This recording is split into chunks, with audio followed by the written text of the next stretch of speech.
அதிகமான மக்கள் அதிக நன்மைகளை இந்த ஆட்சி காலத்தில் நன்மை பெற்றுள்ளார்கள் என்கிற வகையில் நம்முடைய செயல்பாடுகள் அமைய வேண்டும். இங்கே அனைவரும் சமம்.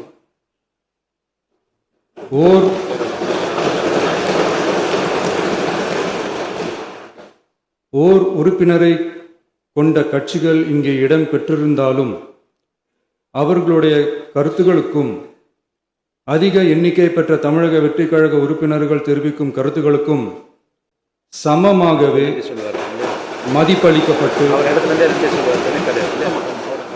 நல்லவை ஏற்கப்பட்டு அல்லவை நிராகரிக்கப்பட்டு ஜனநாயகத்தின் இதயமாகவும் மூளையாகவும் இப்பேரவை செயல்பட வேண்டும். அதற்குரிய வகையில் பெருமை வாய்ந்த வரலாற்று சிறப்பு கொண்ட இப்பேரவையை நடத்தி செல்லும் பண்பை பெற்றுள்ளவரையே தமிழக வெற்றி கழகம் முன்மொழிந்து தாங்கள் இன்றைக்கு இந்த ஆசனத்தில் அமர்ந்துள்ளீர்கள்.